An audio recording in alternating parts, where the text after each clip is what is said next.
On September 7, 2023, Texas Rangers, under the banner of Operation Lone Star, embarked on an audacious mission to eradicate all illicit cartel activities on Fronton Island, also known as Cartel Island.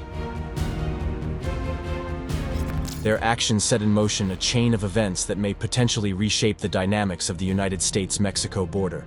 But why did this specific island become a site of authorities' suspicion? Join us as we delve deeper into the gripping tale of how Texas Rangers raided Cartel Island on the border with Mexico. Location and history of Fronton Island. Fronton Island's history is a tale of shifting boundaries, legal disputes, and geopolitical repercussions that have left a lasting impact on both the United States and Mexico. In 1926, the course of the Rio Grande River took a dramatic turn, carving out a new path south of the United States. This led to the creation of Fronton Island, a 170-acre piece of land nestled between the river's newly formed channels. The island's status came under scrutiny in 1959, when the International Boundary and Water Commission officially recognized it as part of Mexico's territory, owing to its geographic placement within the region. This decision was respected by the United States, and a period of peaceful coexistence followed. However, this harmony was short-lived. In 1976, the International Boundary and Water Commission revisited the issue, and under the terms of the Boundary Treaty of 1970, sought to transfer Fronton Island to the United States, placing it under American jurisdiction. This move sparked years of legal strife, and more significantly, had widespread implications for Mexico's geopolitical landscape. Since then, it has been under private ownership, occasionally being used by Mexican cattle farmers. The significance of this small island in the context of the broader Rio Grande Basin cannot be overstated. The Rio Grande encompasses a vast area that includes plains, hills, and tropics, stretching east of the Rio Conchos and the Rio Grande Delta, which forms the boundary between Mexico and the United States as it flows into the Gulf of Mexico. Economically and culturally, this region is highly interconnected, more than any other area along the United States-Mexico border. According to United Nations Human Development Statistics, the Mexican states within the Rio Grande Basin, which includes Tamaulipas, Nuevo León, Coahuila, as well as parts of Chihuahua and Durango, boast the highest per capita standard of living in Mexico. Collectively, these states generate more revenue than the rest of Mexico combined. That alone highlighted the pivotal role of this region in the Mexican economy. Furthermore, there is much more to discover in the region. The most important city in the Rio Grande Basin is Monterrey, and it is the third largest metro area in Mexico. As the financial capital of Mexico, it boasts strong connections with American banks, manufacturing, and energy industries, especially those located across the border in Texas.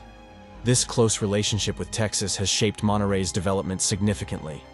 Dating back to 1836, when Texas gained its independence from Mexico, Monterrey was just one of many stopovers on trading routes, leading through San Antonio and the western section of the United States.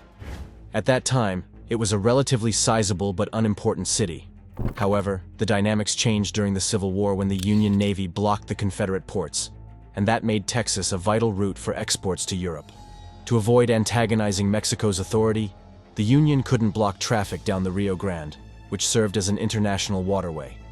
As a result, Monterrey became a significant point of exchange for merchandise bound for Europe, which led to its eventual rise as the financial capital of Mexico. Throughout the 20th century, Monterrey's energy and manufacturing industries experienced remarkable growth alongside those of Texas. The city has benefited greatly from the North American Free Trade Agreement, and that has solidified its position as a key economic hub. In fact, the Rio Grande Basin is the only geopolitical region with the capacity, wealth, and infrastructure to potentially form a political alliance that could disrupt Mexico's financial structure, although such a scenario remains highly unlikely. Now we could see why Fronton Island is often referred to as no man's land, due to the legal ambiguity surrounding it. The lack of clear jurisdiction and enforcement has resulted in law enforcement typically avoiding the area on both sides of the border to prevent any potential international issues. The series of criminal activities on Fronton Island. For over a decade, there have been a series of criminal activities that have occurred within the territory of Fronton Island. Moreover, one of its neighboring areas, Tamaulipas, has the reputation of holding the highest danger classification given by the U.S. Department of State. This is due to the high levels of crime and kidnapping here. The island and its surrounding vicinity have regularly seen gunfights as some groups of cartels tried to gain control of the crossing point. As a result, everyone from Border Patrol agents to local citizens has been targets of deadly shootings in this region. The island's unclear ownership has provided an unintended sanctuary for cartel members, who have exploited the lack of clear jurisdiction to carry out their illicit activities with a brazen sense of impunity. Using the island as a refuge, they have even gone so far as to taunt law enforcement, declaring it a home base where they are beyond the reach of authorities.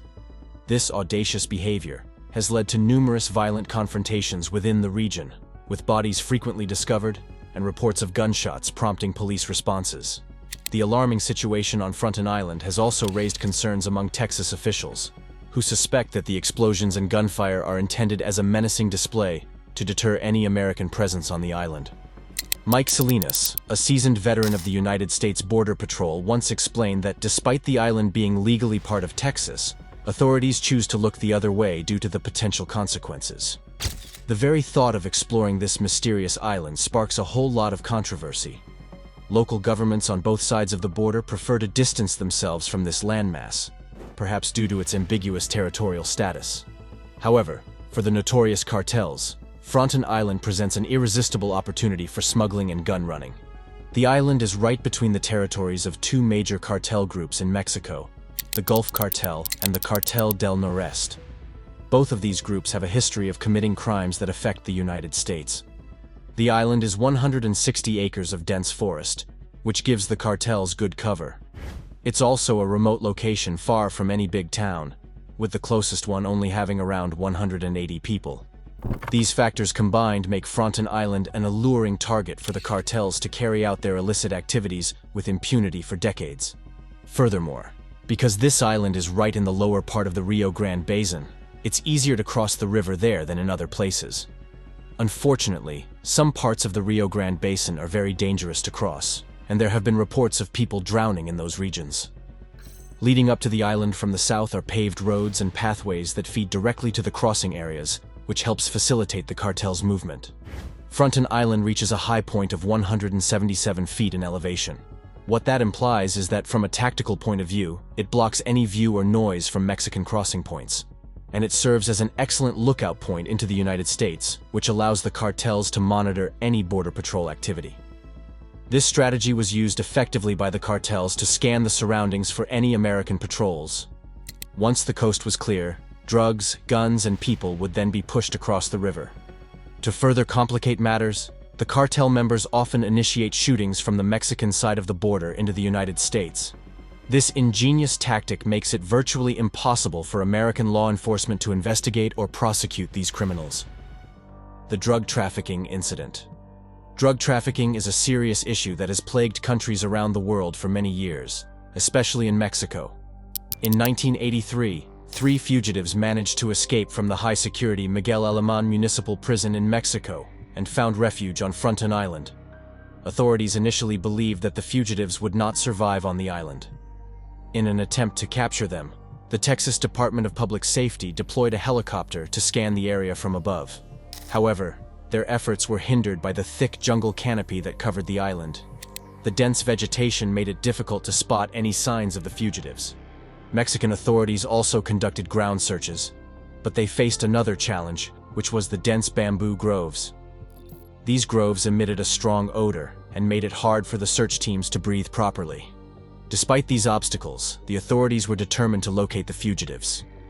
Just when it seemed that the fugitives had met their demise on the island, a shocking revelation turned the tables. It was discovered that all 3 of them had managed to make their way into the United States. This event marked one of the earliest recorded instances of criminal activity occurring near the Rio Grande. However, it merely signaled the beginning of what was yet to unfold.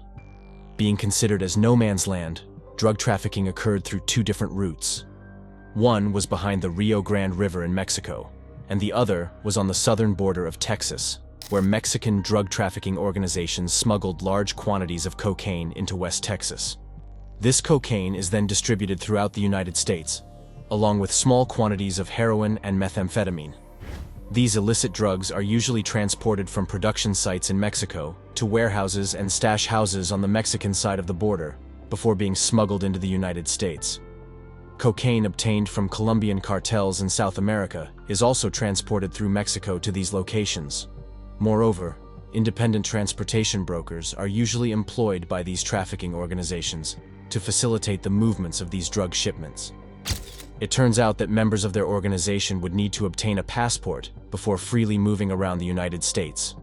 However, apart from the drug trafficking organizations, there is another group of people known as gatekeepers. Their job is to regulate the flow of drugs from Mexico to the United States by controlling access to areas along the United States-Mexican border. The gatekeepers collect taxes from smugglers on all illicit shipments, including drugs and illegal immigrants. These taxes are generally paid to the drug trafficking organization that controls the area. In turn, the organization launders the tax proceeds through various methods. Unfortunately, gatekeepers have been known to resort to extortion, intimidation, and acts of violence to collect taxes from smugglers. They would bribe police and military personnel to ensure that smuggling activities could proceed without interruption. This has made it difficult for law enforcement officials to eliminate drug trafficking along the United States-Mexico border. Then there is Texas Big Bend National Park, a beautiful and picturesque area that shares a 118-mile-long border with Mexico. Unfortunately, it has also become a hotspot for drug smuggling activities. Due to limited law enforcement presence and rough terrain, smugglers can transport large quantities of drugs, primarily marijuana, through this park without any form of hiding or secrecy. In fact, it's not uncommon for people to walk up to each other carrying briefcases of drugs and cash to conduct transactions in broad daylight without anyone stopping them. However, in 2002, the United States Customs and Border Protection had to abruptly close the Baquillas crossing into the park to put an end to the ridiculous amount of drugs being smuggled through there. It's worth noting that when one door closes, another opens. Some of these new smuggling routes include ports along the Rio Grande in South Texas. This region has 17 border crossings and is one of the most significant drug smuggling corridors along the United States-Mexican border. Mexican drug trafficking organizations exploit the high volume of cross-border traffic at these ports to smuggle illicit drugs into the United States. The most lucrative smuggling corridor in southern Texas is the Nuevo Laredo Plaza, located directly across the Rio Grande River. This port of entry into the United States is the busiest commercial port in North America and has been the center of violent conflicts between competing Mexican cartels. United States Border Patrol agents assigned to checkpoints at different ports seize significant quantities of marijuana and cocaine annually. Agents at the Falfurrias checkpoint in Texas, for example, seized over 20,000 pounds of marijuana concealed inside a tractor trailer in June 2007. This may seem like a lot, but it's nothing compared to the tens of thousands more seized at other checkpoints. Due to the constant threat of law enforcement officials, smugglers have to devise new ways to temporarily store their shipments around the South Texas border area, particularly in the lower Rio Grande Valley, before transporting them to markets throughout the country. These methods range from using abandoned buildings and storage containers to creating sophisticated underground tunnels. The creativity and sophistication of these drug smuggling operations are truly astonishing, and unfortunately, pose a significant threat to the safety and well-being of citizens on both sides of the border. Between 2005 and 2007, the National Drug Intelligence Center reported that law enforcement officials seized more cocaine and heroin in this region than any other area along the border. They also confiscated significant quantities of marijuana and methamphetamine during this period. However, recent reports from law enforcement officials in this area show that smaller quantities of cocaine, heroin, and methamphetamine are currently being seized compared to the past. Interestingly, the amount of marijuana seized has been consistently increasing over the years. Why is this happening? Well, the United States and Mexico have taken action against drug trafficking activities, with the presence of the National Guard being part of Operation Jumpstart, aimed at enhancing security. Mexico has also deployed more soldiers and police officers to the Northeast region to combat drug-related activities. Another significant factor contributing to the decline in drug production is the difficulty faced by smugglers in obtaining precursor chemicals, especially for methamphetamine. This shortage has significantly hindered their ability to produce large quantities of meth in Mexico. It is worth noting that the decline in the quantity of cocaine and methamphetamine currently being seized doesn't necessarily mean that the drugs being smuggled are also decreasing. Most ports around the border are still used to traffic drugs. So, who are the individuals responsible for drug trafficking? These groups comprise various Mexican cartels. Among them are the Gulf Cartel and the Cartel del Noreste, which are two prominent groups that have become household names due to their notorious activities. These cartels are sophisticated and well-funded, and have taken advantage of the lucrative drug smuggling routes along the United States-Mexican border to make billions of dollars annually. Fronton Island, battleground for cartels and consequences. The cartels at Fronton Island have caused lots of chaos within the neighboring areas for some years. One of the heartbreaking incidents occurred on March 2nd, 2021, when a smuggler's SUV, packed with 25 people, collided with a tractor trailer. That incident resulted in the death of 13 individuals. In the weeks that followed, 8 more lives were lost as a result of a high-speed chase led by a smuggler, with Texas state troopers in pursuit. The chase ended in a devastating head-on collision. These incidents, however, are only a snapshot of the long and tragic list of events orchestrated by these cartels. The impact of these cartels extends beyond the loss of human life. The shortage of Border Patrol agents on Fronton Island and the Rio Grande has created a situation in which the cartels can easily exploit smuggling opportunities for their drugs. This unexpected ease of access to smuggling routes has far exceeded the cartel's own expectations. As a result, there has been a sharp increase in violence along the border, as each cartel aggressively competes for dominance in the transportation of illicit substances. The northern Mexican states of Tamaulipas and Nuevo León have become the epicenter of violent conflicts between the Gulf and Sinaloa cartels. Due to that, the situation in these territories has become so dire that the United States Department of State has classified Tamaulipas as dangerous as war-torn countries, like Syria, Yemen, and Afghanistan. Tamaulipas, often mimicked in the sound of an AK-47, is a region brimming with international bridges connecting to the Rio Grande. Around the clock, every single day of the year, it's a certainty that shipments of cocaine and heroin, marked with the emblem of the Gulf Cartel, a dolphin, are traversing that border. The internet is awash with shocking videos filmed by locals, showing street shootouts, fiery blockades, torture, and executions. These graphic images include bodies displayed on bridges and gruesome displays of violence. In one viral video, which garnered nearly 7 million views, a local television reporter was captured on a bridge in downtown Reynosa, reporting on a street battle between the Sinaloa cartel and the Mexican military.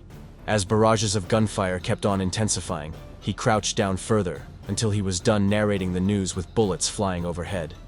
The rivalry between the Gulf and Sinaloa cartels over control of profitable smuggling routes has led to a surge in violent incidents and drug-related homicides in these states. However, since late 2007, some regions have seen a decrease in violence associated with these conflicts. Law enforcement authorities in the area have noted a drop in the number of murders and kidnappings, particularly in Nuevo León. The reduction in violence has been attributed to anti-drug operations initiated by the Mexican government, as well as a reported truce between the Gulf Cartel and Sinaloa Cartel. Despite this decline, violence persists across northern Mexico. With the Texas Rangers now making inroads on Fronton Island, there is a looming possibility of further escalation at any moment. Moreover, the recent increase in violence indicates that cartels are now targeting Mexican military and law enforcement personnel, who are conducting counter-drug operations along the border. This widespread drug trafficking has led to various types of crime within the South Texas border area. Smugglers often engage in assault, automobile theft, burglary, extortion, and even murder in order to facilitate smuggling activities and protect their operations from rival organizations or gangs. However, despite the high levels of violence in Mexico, the South Texas border area has not experienced a similar level of violence. In fact, communities in South Texas often have crime rates that are below both the state and national average, which is quite interesting. Although it is highly unlikely that the level of violence and public fear generated by cartels in Mexico will develop in the South Texas region, drug-related crime remains a threat due to the region's involvement in high-scale drug trafficking activities. Another significant issue is the easy availability of drugs around the border, thanks to the operations of these cartels. Marijuana is the most commonly available and abused drug in the area. However, the real concern lies with cocaine, as local residents seek treatment for cocaine addiction more than any other drug. Since 2004, there has been a growing concern about cocaine abuse among adolescents in South Texas. A 2008 survey conducted by the Texas Department of State Health Services revealed higher levels of cocaine use among students along the United States-Mexico border in Texas compared to students in non-border areas. To provide some context, the survey found that 20% of high school seniors along the border reported previous cocaine use, compared to 11% of students in non-border areas. This highlights the alarming impact of drug abuse, particularly cocaine, in the South Texas border area.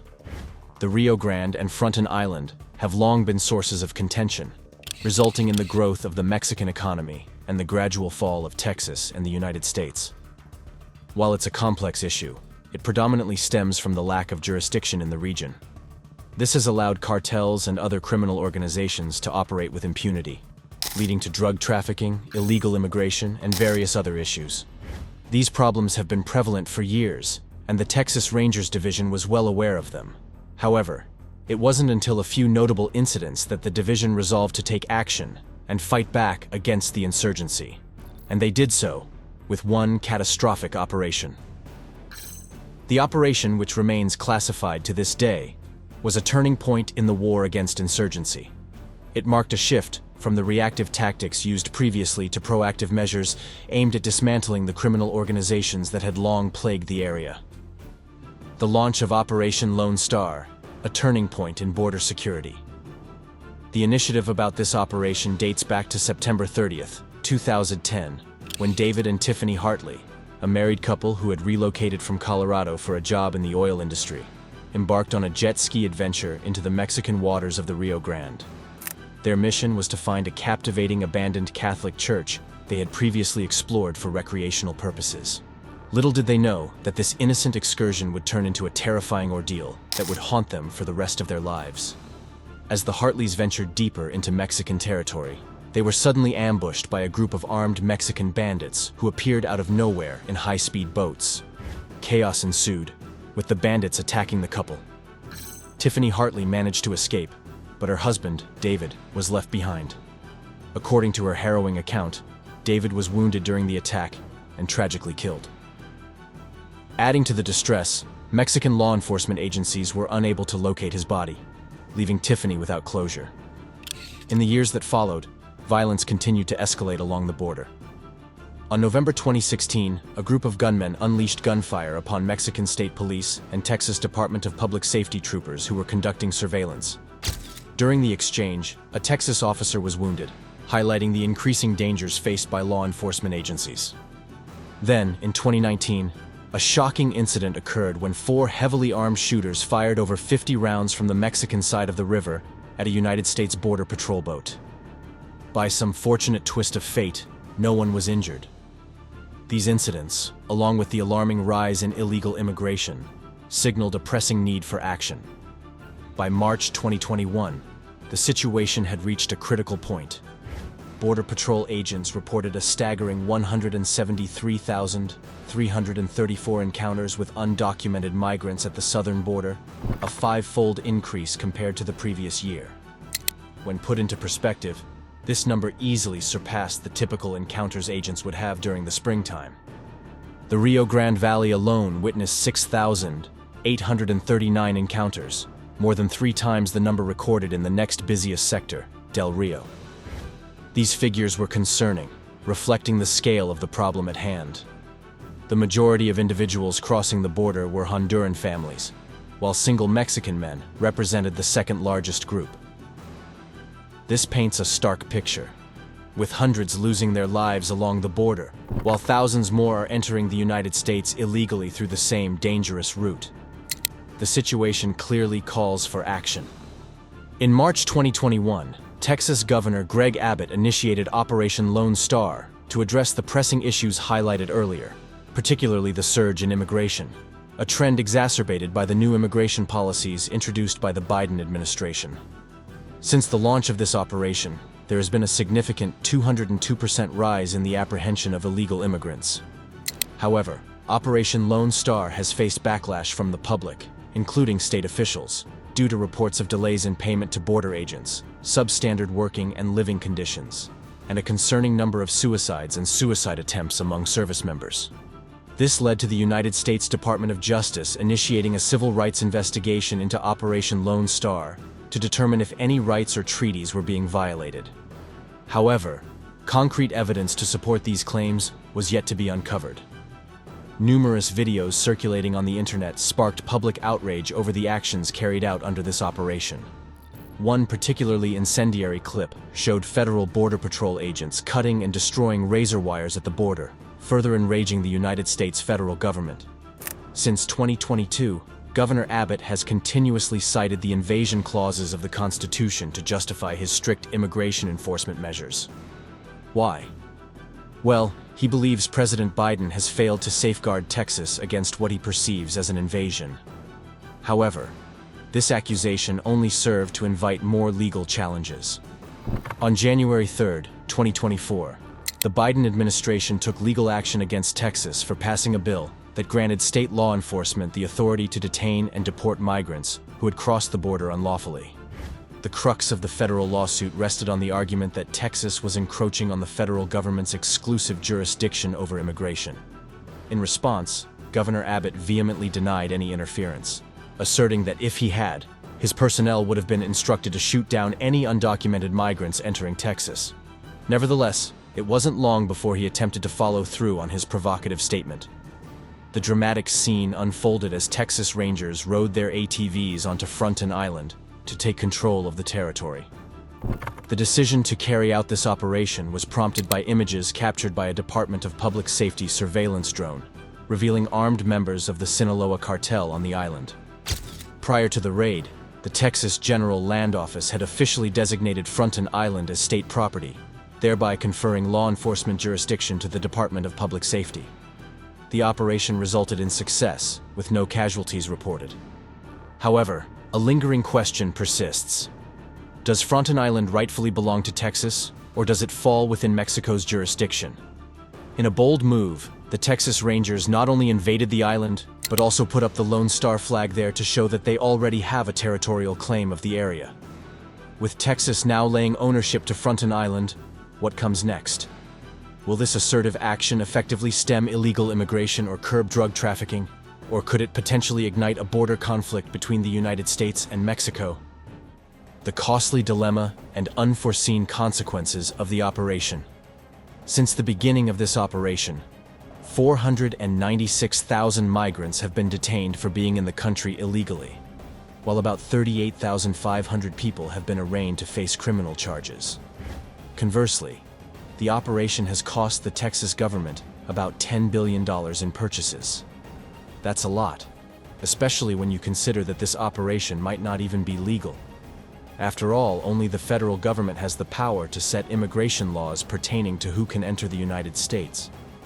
Although the limits of state authorities to enforce federal immigration law remain debatable, a few United States consultants and human rights activists believe Operation Lone Star has violated both the rights of individuals to be free from racial discrimination and their right under United States and international law to seek asylum.